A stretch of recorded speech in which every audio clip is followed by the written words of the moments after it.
আল্লাহর রহমতের আরও একটা নতুন দিন এবং নতুন কার্যক্রম নিয়ে আজকের দিনটি শুরু করছি। সবাই কেমন আছেন? আসসালামু আলাইকুম এভরিওয়ান।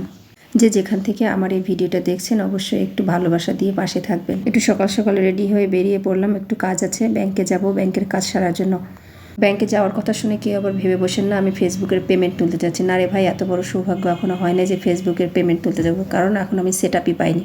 তো এই তো আজকের দিনটা খুব সুন্দর ছিল, বাইরে রোদ ঝকঝকা ছিল, যদিও একটু গরম লাগছিল, তারপর রাস্তা ফাঁকা থাকায় বেশ ভালোই লাগছিল। এই তো চলে আসলাম বলতে বলতে ব্যাংকে। ব্যাংকের ভিতরে যেহেতু ভিডিও করা যাবে না, সেহেতু ব্যাংকের দরজা পর্যন্ত ভিডিও করতে পারছি, বাকিটা করতে পারি নাই। ব্যাংকে নিজের পার্সোনাল কিছু ডকুমেন্টেশনের কাজ ছিল, সেই কাজগুলি শেষ করার জন্য ব্যাংকে এসেছিলাম। তারপর ব্যাংকে বেশ ঘন্টাখানেকের মতো সময় লেগেছিল। কাজ শেষ করে আবার ভাবলাম যে বাজার করতে হবে, বাসায় কোনো বাজার নেই। বাচ্চারা চিকেন পছন্দ করে, চিকেনটা শেষ হয়ে গিয়েছিল। বেশ কয়েকদিন ধরে ডিমের উপর দিয়ে ঝড় যাচ্ছিলো, ডিম দিয়ে চালাচ্ছিলাম। তো আর ডিম খেতে যাচ্ছে না বাচ্চারা, মাছও সেরকম পছন্দ করে না। তো ভাবলাম যে আজকে যেহেতু বের হয়েছি, এই সুযোগে বাজারটা করে নিয়ে যাই। পরে এই তো মুরগির বাজারে চলে আসলাম। সত্যি কথা বলতে বাজারে ঢুকলে পিলে চমকে যায়। বাজারে জিনিসপত্র যে দাম, যে যত টাকা নিয়ে বাজারে যায় না কেন, বাসায় ফেরার সময় খালি হাতেই ফিরতে হয়। সেই তারপরে তো মুরগিওয়ালাকে বলতেছিলাম, মামা একটু কম সম করে রাখেন, বেশি টাকা পয়সা নাই, রোজা রমজান মাস, এখন ঈদের শপিং করতে পারিনি, যদি একটু কমায় রাখেন তাহলে আমরা একটু ঈদের শপিং করতে পারি। মামাও সেই নাসের বান্দা, কি আর করবো, মামার দামে মুরগি নিয়ে বাসায় চলে আসলাম।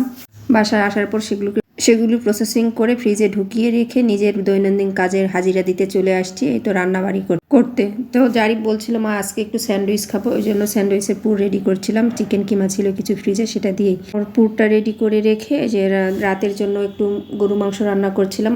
এখন আবার কিছু বড় লোক আপা বলবে যে এত বড় পাতিলে এই কয়টা গরুর মাংস কেন? আরে ভাই, এটা অল্প করে রান্না করছি, কারণ আমার বাসায় মানুষজন খুবই কম, আর গরুর মাংস সেরকম পছন্দ করে না কেউ। খাবো শুধু আমি একা, বাচ্চারা খাবে চিকেন, ওদের জন্য চিকেন আগে থেকে রান্না করা ছিল, এই জন্য আমি অল্প করে রান্না করেছি। আপনাদের ভাইয়া যেহেতু বাসায় নেই।